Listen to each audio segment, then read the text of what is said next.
All right, today's video is our latest episode of the Executive Search Sit Down, and for this series we invite fellow peers who are navigating the recruiting and executive search landscape. We get to find out about their backgrounds and we unpack their tools and strategies for recruiting top talent and how they deliver value for their customers in their specific industries. We also discuss trends and provide advice that they'd like to pass along to fellow recruiters. So on today's episode, we sit down with Chris Lacy, who discusses how he got started in recruiting, and Chris talks about the message that he'd like to deliver to executives in his industry. You'll want to stick around for that answer. Super important message there. So let's get into today's episode. All right, welcome everyone to the latest episode of the Executive Search Sit Down. Today we are sitting down with Chris Lacy, who is the principal of PSM. Chris, welcome to the show. Thanks for having me, Jim. It's good to be on this growing show. Yeah, of course. You're like guest number 3. So as soon as we air this one, I said the same thing to Ryan on the first episode. As soon as we air this one, I think we're just going to go to a whole new level of viewership and subscribers on the channel here. So thanks for making the time, man. Yeah, my pleasure. My pleasure. So I know you got your own content that you're putting out there and you're creating videos as well. And I know you're pretty active on LinkedIn, but for people out there who don't know who you are, can you tell us a little bit about your background?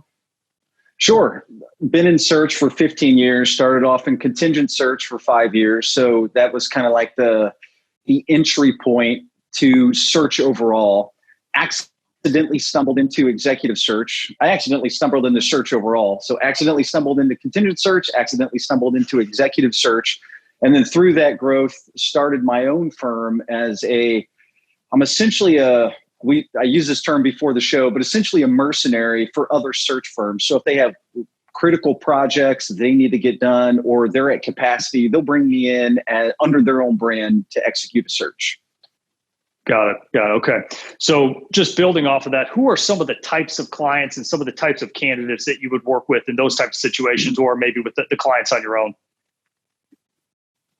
Yeah, I'm agnostic, but the clients that I have now are all over the place. So I've got one client who's a generalist. I've got one client who focuses more in a subset of industrial.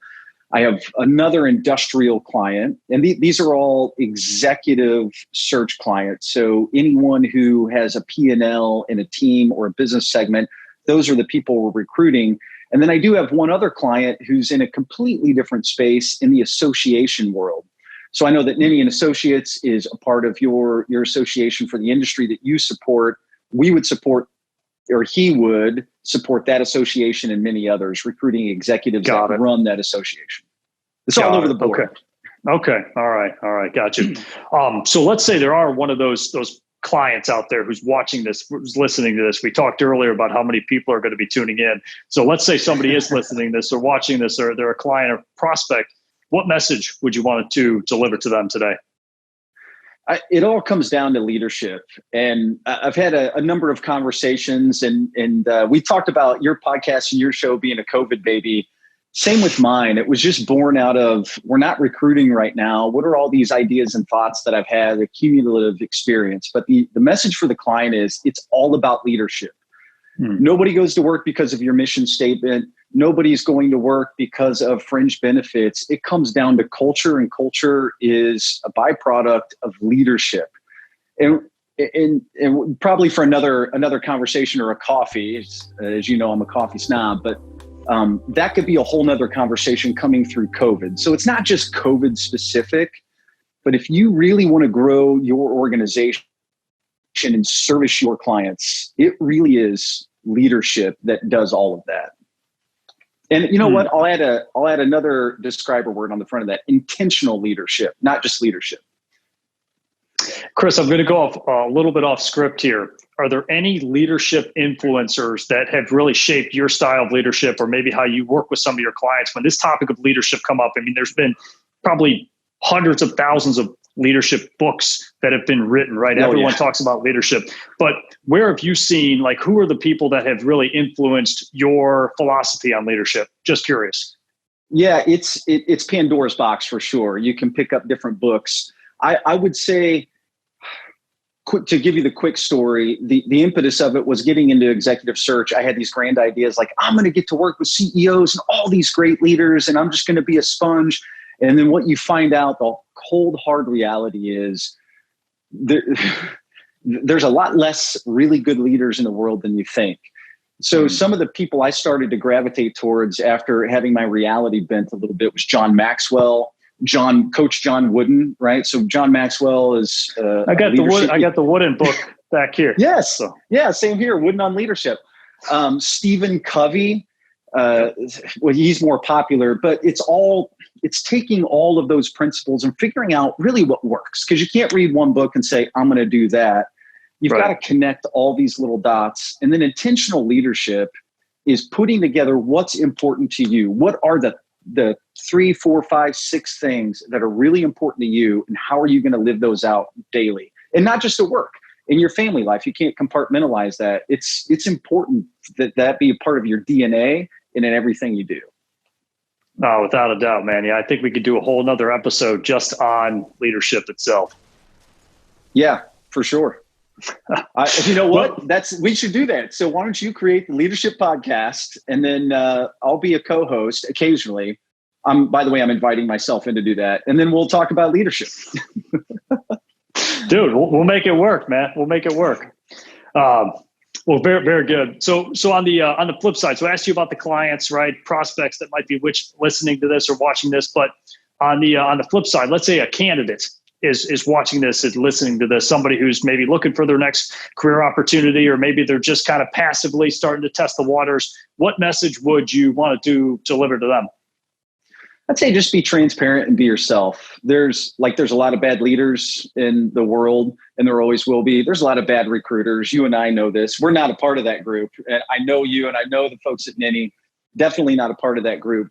But be transparent. You'll know if you have a recruiter who's more transactional.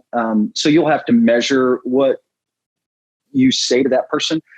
But getting to know somebody in a 30 or 45-minute call, it's a heck of a lot easier if you're relationship focused. Just be transparent. Be transparent about what you do, what you did, where you failed, how you learned, what you want to do with that. So that's what I would say is make it relational, and you can only do that by being transparent. Yeah, transparency and authenticity have been a common thread throughout our executive search sit down here so far. So thanks for touching on that. I think that's huge. Is a great word. Yeah. Yeah, without a doubt. So we're gonna land this bird here and ask you one last question before we let you get out of here. So let's say there's a recruiter out there who's struggling, right? Maybe he or she is new to the recruiting profession, or maybe they've been at it for a long time, but they're just in like a tough place right now. What advice would you want to pass on to them? So I would just say you're not alone. As recruiters, the suck is real. You have to. I can see you smiling. You probably have so much to say about No, this. dude, I've been doing this for 11 years and nothing has ever gone wrong for me. In 11 years, everything's just been smooth sailing. So I've never gone through a tough patch at all ever. Well, but we know that about you, Jim. 2018 was a phenomenal year. That's a podcast in itself, right? No doubt. 2018. Yeah, we'll talk about that on another episode. Yeah. But go ahead. Go ahead. Yeah, no, sorry. Embrace the suck. And you have to, when it gets really hard, and it will, you face rejection all day, stuff doesn't go right, you say whatever it is. You have to think about big picture. And I think this probably goes back into leadership. Why are you doing in this first place, right? So if you have, let's say an association client we're recruiting for, and it's a really hard search. I'm not going to get caught up in the moment. I will maybe just one day, and I'll get in the fetal position and cry. But the next day, I'll think about, wait, what's this position going to do for my client? How's my client going to benefit? And then how are they going to reach their client? So there's this huge chain, big picture chain that you have to think about in recruiting. So if you are new to this business, it's going to be a long, hard road to success. But man, it's a great, fantastic road, and it's a sustainable one. So anything that's sustainable takes a long, long time to achieve. Think big picture all the time. Don't get caught up in the minutia of the suck, I'll call it. You got to embrace that and think big picture. Why are you doing this in the first place? That is what's going to get you out of bed every morning. That's what's going to keep you on the phone. That's what's going to make you do the next task. And if you have any counterpoints to that, I would love to hear them. No, that's great. I think I'm just going to like clip out that little piece of recording and then play it to myself every morning, so I get a little Chris Lacy motivation to start every day. So, man, I think that's a great way to wrap up the show. I appreciate you coming on and taking the time. Yeah, thanks for having me, Jim. This is a great show. You're doing a great thing.